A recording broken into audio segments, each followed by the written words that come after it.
नमस्कार, आप देख रहे हैं फास्ट न्यूज़ इंडिया। हमारे साथ जुड़े रहने के लिए हमारे यूट्यूब चैनल को सब्सक्राइब करें और फेसबुक पेज को फॉलो करें। राधे राधे, आप देख रहे हैं fast news India. Ajay Mahajan आपके साथ बोल रही है। आज हम आपको एडवोकेट यानी कि एक वकील साहब जो कि इतनी समाज सेवा करते हैं, धीरज शर्मा जी से मिलवाते हैं। और उनको देखिए एक वकील हो कि इतना टाइम कैसे निकाल लेते हैं कि वो समाज सेवा कर रहे हैं। आइए चलते हैं, मिलते हैं सर जी से। नमस्कार सर जी। सर जी, मैं ये हैरान हूँ कि एक वकील आप होकर इतना कैसे टाइम निकाल लेते हैं कि आप समाज सेवा कर रहे हैं। आपका समाज सेवा का नाम क्या है? मैडम, मेरी एनजीओ का नाम है हेल्पिंग हैंड सोसाइटी। ये लगभग 2017 से हमारी जो एनजीओ रजिस्टर्ड है और ये समाज सेवा नीडी लोगों की हेल्प कर रही है। सर, इसमें आपकी कमेटी में कितने मेंबर हैं? जो हमारी एनजीओ है इसमें अराउंड अबाउट 100 से प्लस मेंबर्स हैं, जो कोई डॉक्टर हैं, टीचर हैं और कोई एडवोकेट्स हैं और बिजनेसमैन हैं। सर, आप समाज सेवा किस तरह से करें, किस तरह से लोगों की मदद करें, उसके विषय में कुछ जानकारी दीजिएगा। जो हम समाज सेवा कर रहे हैं ये हम नीडी पीपल की कर रहे हैं। जैसे किसी के पास मेडिसिन नहीं है, उसको हम मेडिसिन प्रोवाइड करवाते हैं। किसी के पास यूनिफॉर्म नहीं है स्कूल के लिए, जहाँ स्कूल कॉलेज की फ़ीस भरने में असमर्थ है तो हम उनको फ़ीस प्रोवाइड करवाते हैं। फिर जैसी किसी की मजबूरी होती है उस अकॉर्डिंग हम उसकी हेल्प करवाते हैं। जैसे कोई शादी किसी की करनी है, उसके घर में राशन नहीं है, जब जो लोग आते हैं शादी के लिए उनको शादी के लिए राशन प्रोवाइड करवाना है वो हम करवाते हैं।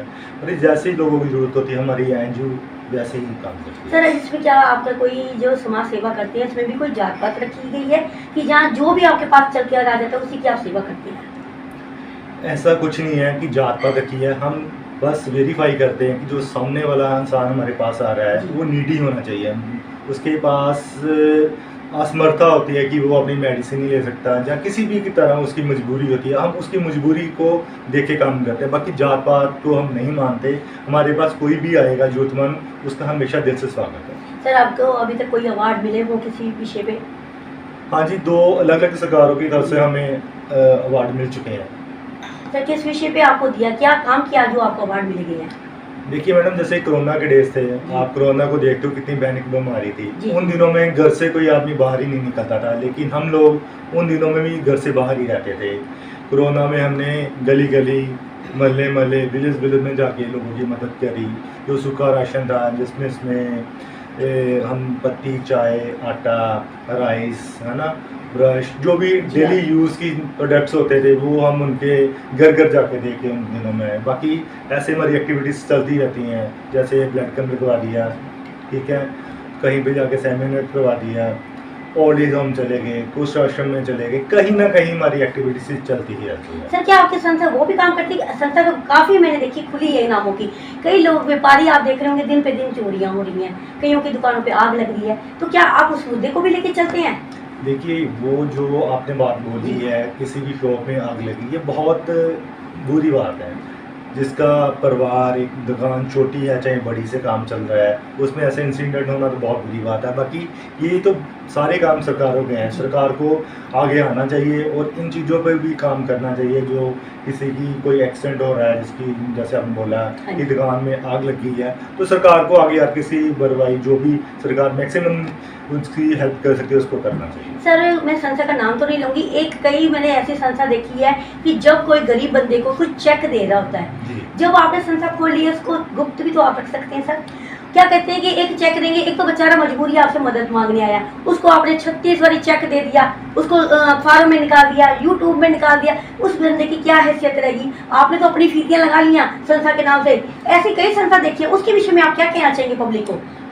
मेरा तो एक चीज़ मानना है, जैसे कोई भी एनजीओ है अगर वो किसी की हेल्प कर रही है तो वो, जैसे आपने बोला यूट्यूब में या न्यूज़पेपर में, देखो कई बार मेरे पास कई केस ऐसे आते हैं, जैसे आपने मेरी अभी इंटरव्यू आप ले रहे हो, आपकी इंटरव्यू से देख के कोई बंदा मेरे से हेल्प मांगने आएगा।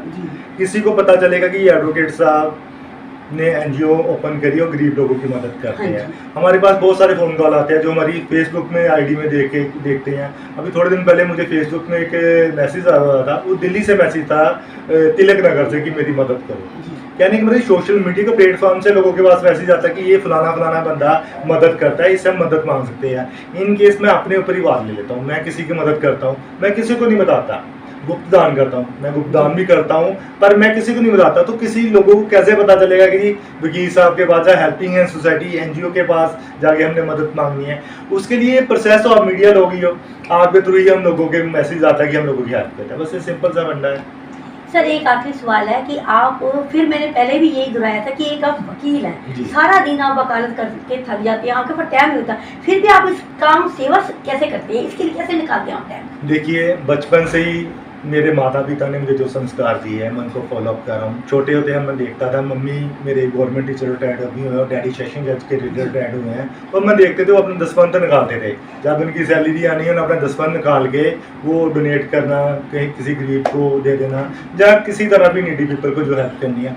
छोटे होते वहाँ से सीखते आए हूँ कि किसी की हेल्प करने से हमारा कुछ नहीं आता। देखो, टाइम इज़ मनी, जो आप बात बोल रहे हो बिल्कुल ठीक है, टाइम निकालना पड़ता है। बाकी देखो, माता पिता का मेरे ऊपर बड़ा आशीर्वाद है और भगवान का मेरे ऊपर आशीर्वाद है, और भगवान अपने बंदों से खुद ही काम लेते हैं। मैं कोई किसी की हेल्प नहीं करता, ना मैं मेरे करने में कोई पावर है।